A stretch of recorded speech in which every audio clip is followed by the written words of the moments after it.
তোমাদের মাধ্যমিক পরীক্ষার জন্য যেসব রাইটিং স্কিলগুলো আছে সেগুলোর মধ্যে একটি গুরুত্বপূর্ণ রাইটিং স্কিল হলো রিপোর্ট রাইটিং। তো আজকে আমরা একটি রিপোর্ট রাইটিং লেখা শিখব। কোশ্চেনটাকে দেখি কি আছে। Write a news paper report on the recent barbaric incident that came about in Pahalgam, use the given data in your writing. বলেছে যে পেহেলগামে ইতিমধ্যে যে নির্মম একটা ঘটনা ঘটেছে তোমরা সবাই জানো, সেটা নিয়ে একটা রিপোর্ট লিখতে বলা হয়েছে।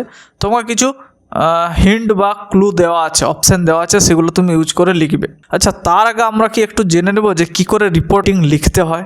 অনেকে জানো, অনেকে আবার জানো না, আর যারা জানো তারাও সব নিয়মগুলো তো তোমরা ঠিকঠাক হয়তো মেনে লিখছো না। সেই জন্য আমার মনে হলো যে আমি বলে দিই কী করে লিখতে হয়। মেনলি রিপোর্ট কি হয় না, রিপোর্ট হচ্ছে একটা নিউজ পেপার রিপোর্ট হয়, আর একটা এমনি জেনারেল রিপোর্ট হয় যেখানে ডেট বা প্লেসের সেরকম কিছু উল্লেখ থাকে না, তাই না? তো আগে আমরা জেনে নিই যে রিপোর্ট কাকে বলে। না, sometimes we describe an event that took place in past, for example it may be an accident or a normal event is called report. বলছে যে আমরা কি করি না, মাঝে মধ্যে কিছু ঘটনাকে বর্ণনা দিই, কিছু ঘটনার বর্ণনা দিই যেগুলো অতীতে ঘটে গেছে। উদাহরণস্বরূপ আমরা বলতে পারি একটা দুর্ঘটনা বা এমনি নর্মাল ঘটনা। দুর্ঘটনার মধ্যে কি ধরতে পারো যে বাস অ্যাক্সিডেন্ট হয়ে গেল, কোথাও আগুন লাগা কোনো বিল্ডিংয়ে বা দোকানে। বন্যার কোনো ঘটনা তোমরা বলতে পারো, প্লেন ক্র্যাশের কথা বলতে পারো, ট্রেন অ্যাক্সিডেন্টের কথা বলতে পারো, তাই না? আর নর্মাল ইভেন্টের মধ্যে আমি যদি বলি ধরো কোনো একটা এনজিও ব্লাড ডোনেশন ক্যাম্পের আয়োজন করেছে, সেখান থেকেও আমরা রিপোর্ট লিখতে পারি। তো আমরা এর সঠিক রুলগুলো কি হয় না, সেগুলো জানতে হলে তোমাকে এই 4-5টি অপশান আমি বলছি, এগুলো একটু মাথায় রাখতে হবে। প্রথমত কি করতে হবে, তোমাকে রিপোর্ট লিখতে গেলে একটা বেশ আকর্ষণীয়, অ্যাট্রাকটিভ আর মিনিংফুল হেডিং দিতে হয়। ঠিক আছে, একটা আকর্ষণীয় আর মিনিংফুল হেডিং দিতে হবে, যেটা কিনা যারা পড়বে রিডারদের অ্যাট্রাক্ট করবে, আকর্ষণ করবে। কারণ কি, তোমরাও জানো যখনই নিউজ পেপার পড়ো, হেডিং দেখো তারপরে ভেতরের অংশটা পড়তে যাও। যদি হেডিংয়ে কিছু বুঝতে পারো যে কি বলতে চেয়েছে, তখনই তোমরা মেন যে পোর্শনটা সেটা পড়তে এগাও, তার আগে তো নয়।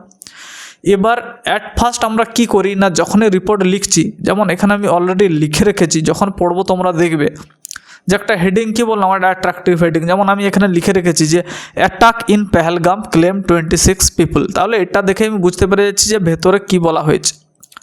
এবার প্রথমে কি করতে হয়, যখন রিপোর্ট লিখি তখন আমরা প্লেসটা উল্লেখ করতে হবে, কোথা থেকে রিপোর্ট করছি। কারণ তুমি যখন রিপোর্ট করবে তুমি তখন নিজে একজন রিপোর্টার হয়ে যাবে, তাই না? স্টুডেন্ট থেকে রিপোর্টার হয়ে যাবে। তোমাকে সেই প্রফেশনালিজম তাদের মেনে চলতে হবে। একজন প্রশিক্ষণপ্রাপ্ত নিউজ যে রিপোর্টারের মতো তোমাকে আচরণ করতে হবে, তার মতো এক্সপ্রেশন হবে, তার মতো তোমাকে কথা বলতে হবে আর কি, যে তোমার সেন্টেন্সগুলো সেরকমই হবে। কারণ কি না, এখানে তোমার নিজের কোনো পার্সোনাল মতামত বা চিন্তাধারা সেখানে প্রকাশ পাবে না তোমার লেখার মধ্যে। বুঝতে পেরেছ? এবার স্যার 3 নম্বর যে অপশানটা, সেটা থার্ড পারসন তোমাকে ফলো করতে হবে। তোমার রাইটিংয়ের মধ্যে কোনো আই থাকবে না, সেখানে সবসময় থার্ড পারসনকে আমরা ফলো করে লিখব। হ্যাঁ, আরও একটা আছে, এখানে সবসময় ইনডাইরেক্ট স্পিচে লিখতে হবে, তাই না? কোনো ডাইরেক্ট স্পিচের গল্প ভেতরে থাকবে না। এবার আর একটা আছে যেটা ফোর্থ ইম্পর্টেন্ট পোর্শন, তোমার এটা মাথায় রাখতে হবে। তোমাকে কোনো স্ট্যান্জা ভাগ করে লেখার দরকার নেই। কি না, পুরোটা লেখা তোমাকে মনে মনে ভাবতে হবে যে আমি প্রথমে ইন্ট্রোডাকশান দিয়ে লিখলাম, পরে তার বডি বা কোর অংশটা তোমাকে ফলো করতে হবে লেখার মধ্যে। এগুলো তোমাকে খেয়াল রাখতে হবে, মাথায় যেন তোমার থাকে। তোমাকে স্ট্যান্জা ভাগ করে আমি লিখতে বলছি না। এবং সব শেষে কী হবে, কনক্লুশন হবে। এই কনক্লুশনে কি হয় না, এইটা যখন আমরা লিখবো সেখানে সরকারের কি প্রিভেন্টিভ মেজার বা পদক্ষেপ আছে সেইগুলো ওখানে প্রকাশ পেয়ে যাবে কনক্লুশনে। এবার লাস্ট যে অপশানটা বা পয়েন্টটা, সেটা মাথায় রাখতে হবে যে আমি পুরোটাকে পাস্ট টেন্সে লিখবো। কেন কিনা, এটা একটা অতীতের ঘটনা, তাই না? সেই জন্য আমাকে টেন্সের পাস্ট ফর্মটাকে ফলো করতে হবে। এবং আবার বলে দিই তোমাদেরকে যে নিজের কোনো পার্সোনাল কথা, ইমোশান বা বক্তব্য কিছু এখানে কিন্তু প্রকাশ করা যাবে না, তাহলে সেটা আর নিউজ পেপার রিপোর্ট থাকবে না। এবার এখানে যে হিন্টগুলো দেওয়া আছে, কি দেওয়া আছে না, প্লেস দেওয়া আছে, ডেট দেওয়া আছে, টাইম দেওয়া আছে, পারপেট্রেটরস দেওয়া আছে যে আততায়ীরা ঢুকেছিল, কেমন সাজে এসেছিল, কি কি ব্যাপার সেটা বলা আছে। ভিকটিমের কথা বলা আছে, কি কতজন আহত বা নিহত হয়েছে। রেসপন্সটা কি না ভারত সরকারের কি প্রতিক্রিয়া বা প্রত্যুত্তরে কি সাড়া দিয়েছেন সেটা সম্বন্ধে বলা আছে, কি সাড়া দিয়েছে ভারত সরকার প্রত্যুত্তরে সেটা বলা আছে। এবার বাকি পুরো বিশ্ব থেকে যেসব ওয়ার্ল্ড লিডাররা আছেন তাদের কি প্রতিক্রিয়া ছিল বা তারা কি মতামত দিয়েছেন সেটা সম্বন্ধে বলা আছে। এবার চলো যেটা মেন তোমাদের এতক্ষণ আমি অপেক্ষা করেছি সেটা পড়ে দিই, কি রিপোর্ট রাইটিংটা কেমন করে আমি লিখেছি। দেখো যে আমি রিপোর্টটা ঘটেছে কি কোথায় ঘটনাটা ঘটেছে না ঘটেছে পেহেলগামেতে, কিন্তু আমি রিপোর্টিং করছি কোথা থেকে, আমি রিপোর্টিং করছি দিল্লি থেকে, পরের দিন করছি আমি, সেই জন্য আমি 23 তারিখ দিয়েছি। পড়ে দেখি। এবার দেখো আমি পড়বো, বাংলাটাও বলে যাব। তোমাদের যদি আরও প্রবলেম থেকে যায় তাহলে কিন্তু ওয়ার্ড নোটসও শেষের দিকে আছে, তোমরা দেখে নিতে পারো। At least 26 people were killed on the spot and several were critically injured when 5 perpetrators opened fire at the tourists at Baisaran Valley in the afternoon on 22nd April। বলেছে যে মোটামুটিভাবে কমপক্ষে 26 জন লোক মারা গেছিল ওই স্পটেই যেখানে অ্যাক্সিডেন্টটা হয়েছিল, এবং আরও অনেকে বেশ ভীষণভাবে তারা আহত হয়েছিলেন, যখন কিনা 5 জন আততায়ী তাদের দিকে ওই টুরিস্টের দিকে গুলি ছোঁড়ে। কোথায় ঘটনাটা ঘটেছে না বয়সরণ ভ্যালিতে, দুপুরের সময় ছিল টাইমটা, এবং 22 তারিখ এপ্রিল মাসের। The gunman emerged from the nearby forest, ওই বন্দুকধারী লোকেরা আবির্ভাব হয়েছে। এমার্জড হওয়া মানে আবির্ভাব হয়ে যাওয়া। তারা কোথা থেকে আবির্ভাব হয়েছে না পাশের ফরেস্ট থেকে, পাশের জঙ্গল থেকে। They were dressed in military uniform, তারা মিলিটারিদের যে ইউনিফর্ম থাকে সেই সাজে তারা সজ্জিত ছিল।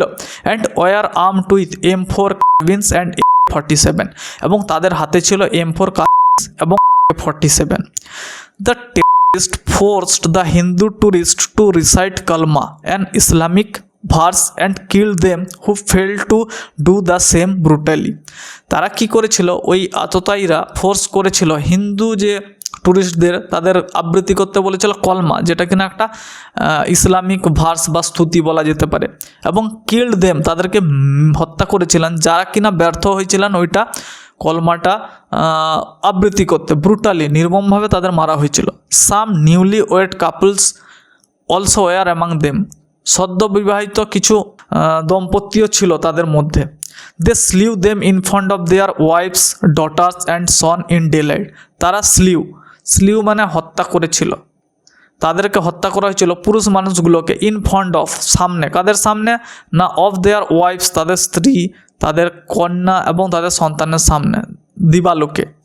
দেয়ার মোটিভ ওয়াজ, তাদের উদ্দেশ্যটা কী ছিল, এই হত্যাকাণ্ডের উদ্দেশ্যটা কী ছিল, দেয়ার মোটিভ ওয়াজ টু ক্রিয়েট, তৈরি করা, কি তৈরি করা না এ কমিউনাল ডিস্টারবেন্স, একটা সাম্প্রদায়িক দাঙ্গা তৈরি করা তাদের উদ্দেশ্য ছিল। টু ডিসরাপ্ট, অচল করে দেওয়াটাকে, কীটাকে, ট্যুরিজমটাকে, পর্যটক যে পর্যটন শিল্পটাকে তারা খতম করতে চেয়েছিল, তারা বন্ধ করে দিতে চেয়েছিল ইন দ্য এরিয়া, ওই এরিয়াতে।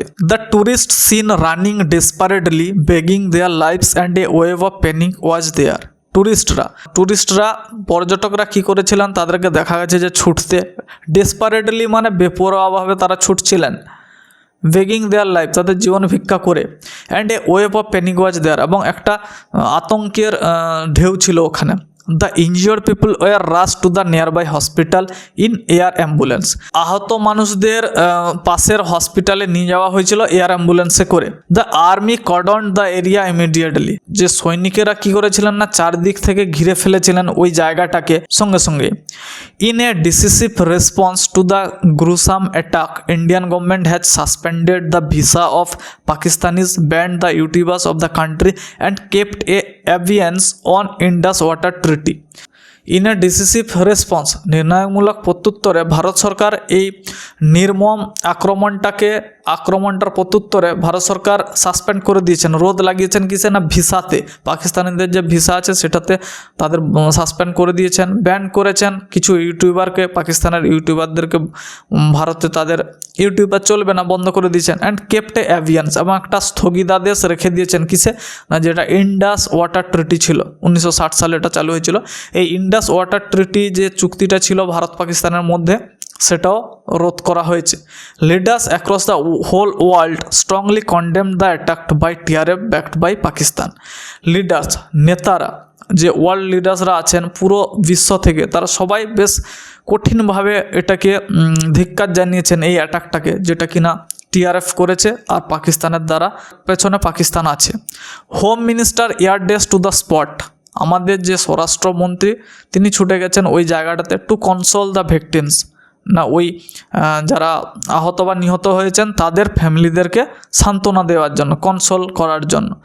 তাহলে আমি মোটামুটি বোঝাতে পারলাম যে কি করে রিপোর্ট লিখতে হয়, এবং আজকের যেটা আমাদের বিষয় ছিল সেটাও লিখে দেখালাম।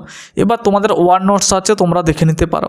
এর আগেও আমরা কিছু রাইটিং শিখিয়েছি, যেমন কি এডিটোরিয়াল লেটার, প্রসেস কী করে লিখতে হয়, ওগুলোর যদি তোমাদের প্রয়োজন পড়ে তাহলে তোমরা দেখতে পারো।